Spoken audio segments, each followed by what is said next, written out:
in the fourth quarter, the Pacers were able to rattle off a 13-0 run. What was the trouble with just getting some stops and squashing their momentum?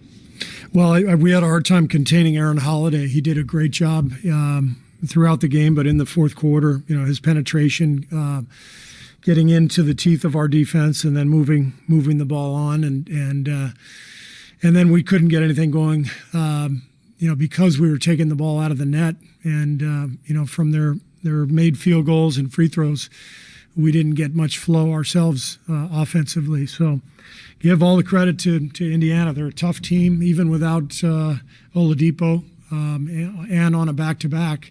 They earned it. They played a great game tonight. Do you think you're at the point where you should just assume that defenses are going to play box and one against Steph? Yeah. People are going to throw everything at Steph, and that'll be a big theme this season, and we've got to do a better job getting comfortable attacking what people are throwing at us, and we'll get better with it. Is he getting fatigued, do you think, at all? I don't think so. I don't think he's fatigued. I think it's it's seeing slightly different pictures, in front of him, just with the defense that he's seeing. Being basically teams are either, jumping out and soft blitzing him, or playing a box in one like Indiana did quite a bit tonight, and so it's slightly different pictures. It's also a new team, as we've talked about, during the first part of this season. And so a lot of guys aren't used to playing with Steph. So a lot of the secondary actions that maybe we would have gotten, a few years ago, we're not quite ready to see those pictures and add on those layers offensively. And that's got to come. We've got to do a better job, obviously. Steve, when you've been on teams in the past where defenders are loading up on a particular guy, as they have been with Steph through the first few weeks, how long does that process usually take for everybody else to get comfortable with the looks that they're seeing and being able to create the space for him off of what he's seeing?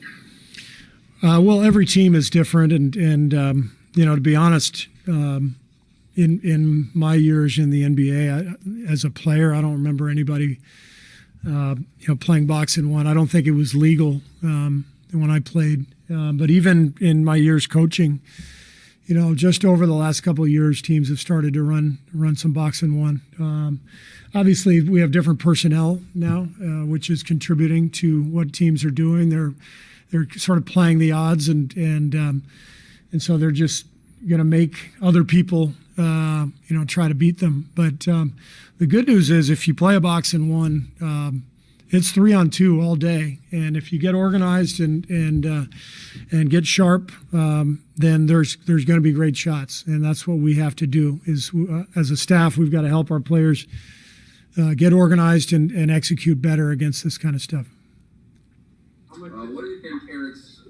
How much did that affect the unit in this pass for tonight? Well, yeah, that's become a really formidable group, and obviously we've run most of our offense through Eric over these last 4 or 5 games with that group. So we missed him, but they didn't have Victor Oladipo. So this is just how it's going this season for every team. There's a lot of absences, and you got to be ready to roll no matter who you have out there. Steve, we talked about James's challenge tonight against Sabonis. How do you think he did?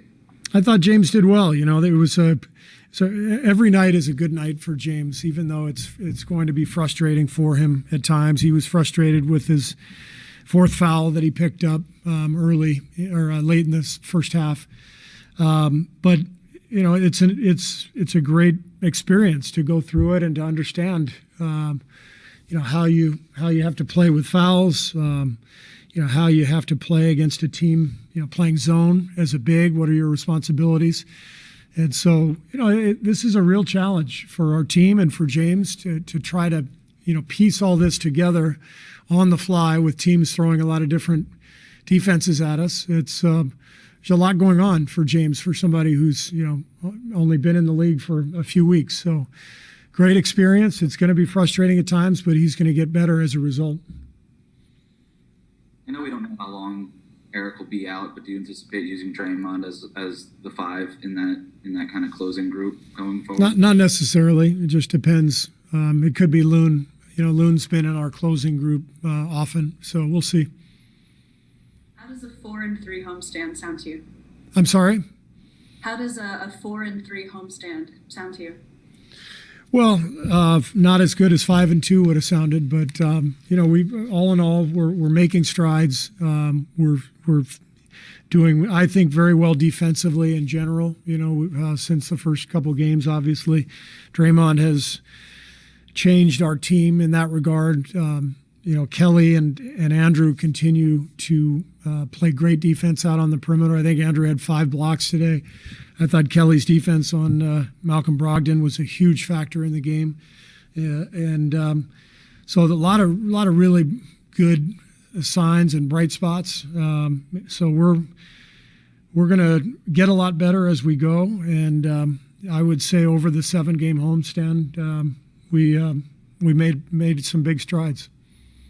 Is the defense better than you thought it would be 11 games in? Excuse me?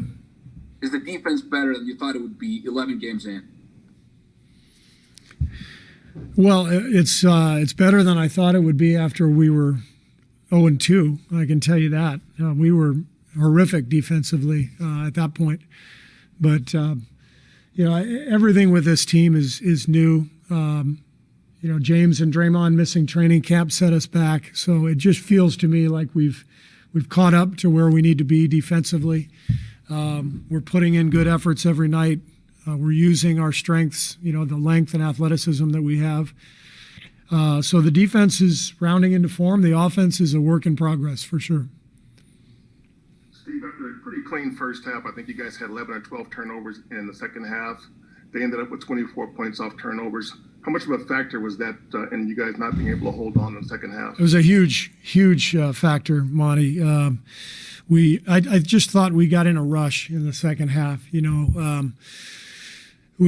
made some poor decisions with the ball. Anytime you see a defense like that, that's going to, kind of play a box and one or some kind of zone, it's really important to make quick, sharp decisions. And I thought I did not think we did that. I thought we sort of were indecisive with the ball, tried to dribble into traffic, tried to make several sort of strange interior passes, wraparound passes, bounce passes to James when we should be throwing lobs. So plenty to see on tape, plenty to improve. Do you have any conversations with Clay? Yeah. Talked to Clay before the game. It was great to see him. He's in really good spirits. He's happy to be up here with his teammates, and he's, in his words, the worst is behind him. He's got the boot on. He's going to be able to get into the pool next week and start running in the pool, and so he was very upbeat about everything. It's great to see him. Do you do a lot of 3-on-1 fast break drills with Draymond? Excuse me? Do you do a lot of 3-on-1 fast break drills with Draymond? Well, I'll invite you to practice so you can come. Or maybe I'll show you my practice plan. We do lots of drills. In all seriousness, how impressive was that play from the bench? Was which play? The 3-on-1 he stopped. The 3-on-1 fast break he stopped by himself. Yeah, it was amazing. I thought Draymond's defense tonight was fantastic. He looks like his old self. He's playing with that chip on his shoulder, and he's guarding everybody out on the floor and playing with that fierce energy that he's known for. So Draymond's been great.